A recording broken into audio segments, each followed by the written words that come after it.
BERTIE'S Christmas Eve by Saki. It was Christmas Eve, and the family circle of 𝒕𝒐𝒓𝒔, Esquire, was aglow with the amiability and random mirth which the occasion demanded.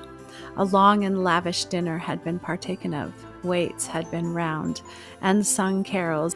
The house party had regaled itself with more caroling on its own account, and there had been romping, which even in a pulpit reference could not have been condemned as ragging. In the midst of the general glow, however, there was one black, unkindled cinder. 𝒕𝒐𝒓𝒔, nephew of the aforementioned Luke, had early in life adopted the profession of ne'er-do-well. His father had been something of the kind before him. At the age of 18, Bertie had commenced that round of visits to our colonial possessions, so seemly and desirable in the case of a prince of the blood, so suggestive of insincerity in a young man of the middle class. He had gone to grow tea in Ceylon and fruit in British Columbia, and to help sheep to grow wool in Australia. At the age of 20, he had just returned from some similar errand in Canada, from which it may be gathered that the trial he gave to these various experiments was of the summary drumhead nature. 𝒕𝒐𝒓𝒔, who fulfilled the troubled role of guardian and deputy parent to Bertie, deplored the persistent manifestation of the homing instinct on his nephew's part, and his solemn thanks earlier in the day for the blessing of reporting a united family had no reference to Bertie's return. Arrangements had been promptly made for packing the youth off to a distant corner of Rhodesia, whence returning would be a difficult matter. The journey to this uninviting destination was imminent. In fact, a more careful and willing traveler would have already begun to think about his packing.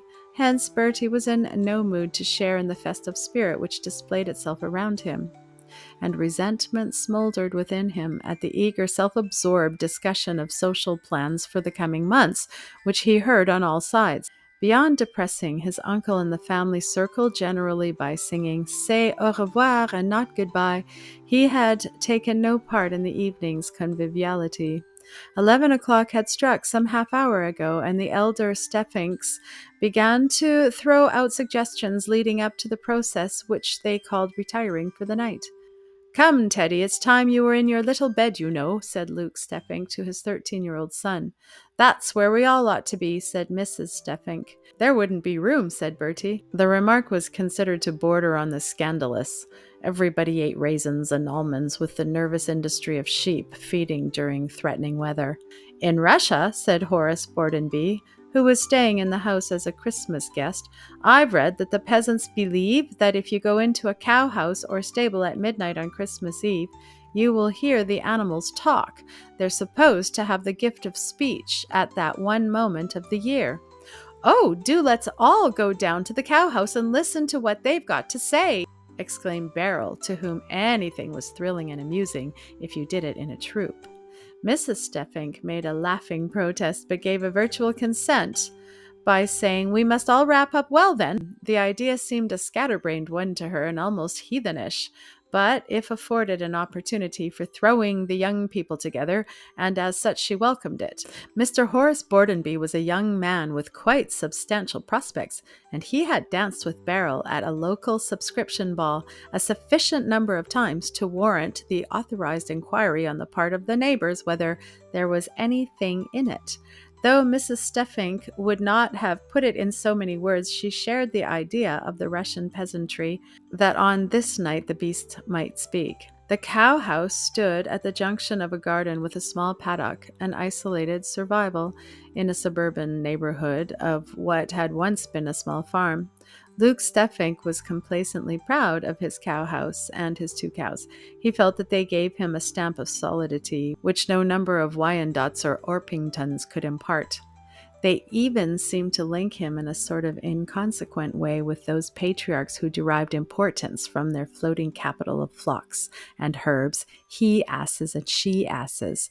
It had been an anxious and momentous occasion when he had to decide definitely between the buyer and the ranch, for the naming of his villa residence. A December midnight was hardly the moment he would have chosen for showing his farm building to his visitors, but since it was a fine night and the young people were anxious for an excuse for a mild frolic, Luke consented to chaperone the expedition. The servants had long since gone to bed, so the house was left in charge of Bertie, who scornfully declined to stir out on the pretext of listening to bovine conversation.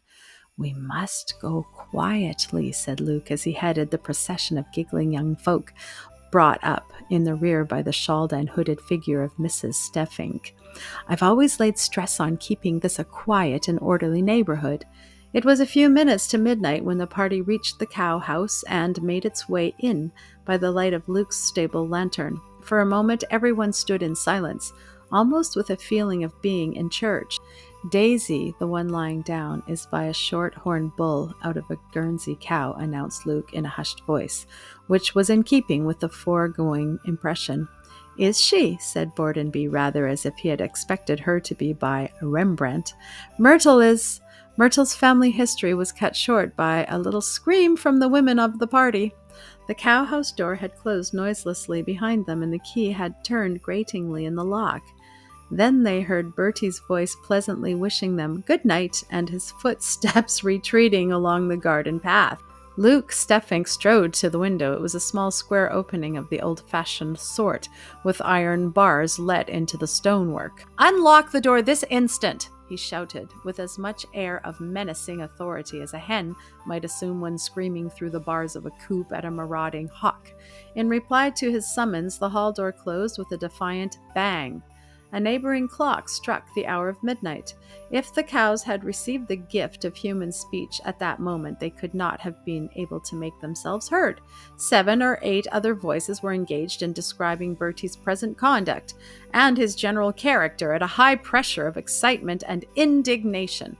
In the course of half an hour or so, everything that it was permissible to say about Bertie had been said some dozens of times, and other topics began to come to the front. The extreme mustiness of the cowhouse, the possibility of its catching fire, and the probability of it being a rotten house for the vagrant rats of the neighborhood, and still no sign of deliverance came to the unwilling vigil-keepers. Towards 1 o'clock, the sound of rather boisterous and undisciplined carol singing approached rapidly and came to a sudden anchorage, apparently just outside the garden gate. A motor load of youthful bloods in a high state of conviviality had made a temporary halt for repairs. The stoppage, however, did not extend to the vocal efforts of the party, and the watchers of the cow shed were treated to a highly unauthorized rendering of "Good King Wenceslas," in which the adjective "good" appeared to be very carelessly applied. The noise had the effect of bringing Bertie out into the garden, but he utterly ignored the pale, angry faces peering out of the cowhouse window and concentrated his attention on the revelers outside the gate. "Wassail, you chaps!" he shouted. "Wassail, old sport!" they shouted back. "We'd jolly well drink your health, only we've nothing to drink it in." "Come and wassail inside," said Bertie hospitably. "I'm all alone, and there's heaps of wet." They were total strangers, but his touch of kindness made them instantly his kin.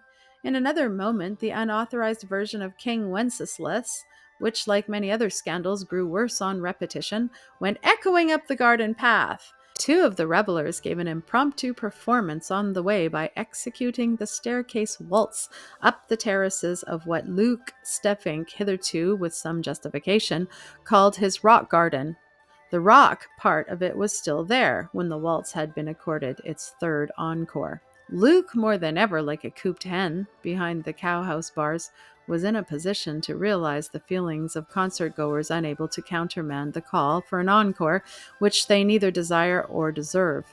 The hall door closed with a bang on Bertie's guests, and the sounds of merriment became faint and muffled to the weary watchers at the other end of the garden. Presently, 2 ominous pops in quick succession made themselves distinctly heard. "They've got at the champagne!" exclaimed Mrs. 𝒕𝒐𝒃. "Perhaps it's the sparkling Moselle," said Luke hopefully. 3 or 4 more pops were heard. "The champagne and the sparkling Moselle," said Mrs. 𝒕𝒏𝒃. Luke uncorked an expletive which, like brandy in a temperance household, was only used on rare emergencies. Mr. Horace Bordenby had been making use of similar expressions under his breath for a considerable time past. The experiment of throwing the young people together had been prolonged beyond a point when it was likely to produce any romantic result. Some 40 minutes later, the hall door opened and disgorged a crowd that had thrown off any restraint of shyness that might have influenced its earlier actions. Its vocal efforts in the direction of carol singing were now supplemented by instrumental music. A Christmas tree that had been prepared for the children of the gardener and other household retainers had yielded a rich spoil of tin trumpets, rattles, and drums. The life story of King Wenceslas had been dropped, Luke was thankful to notice, but it was intensely irritating for the chilled prisoners in the cowhouse to be told that it was a hot time in the old town tonight, together with some accurate but entirely superfluous information as to the imminence of Christmas morning. Judging by the protests which began to be shouted from the upper windows of neighboring houses, the sentiments prevailing in the cowhouse were heartily echoed in other quarters. The revelers found their car and, what was more remarkable, managed to drive off in it with a parting fanfare of tin trumpets. The lively beat of a drum disclosed the fact that the master of the revels remained on the scene. "Bertie!" came in an angry, imploring chorus of shouts and screams from the cowhouse window. "Hello!" cried the owner of the name, turning his rather errant steps in the direction of the summons. "Are you people still there? Must have heard everything the cow's got to say by this time. If you haven't, no use waiting. After all, it's a Russian legend, and Russian Christmas Eve not due for another fortnight. Better come out." After one or two ineffectual attempts, he managed to pitch the key of the cowhouse door in through the window. Then, lifting his voice in the strains of "I'm afraid to go home in the dark," with a lusty drum accompaniment, he led the way back to the house. The hurried procession of the release that followed in his steps came for a good deal of the adverse comment that his exuberant display had evoked. It was the happiest Christmas Eve he had ever spent. To quote his own words, "He had a rotten Christmas." The end.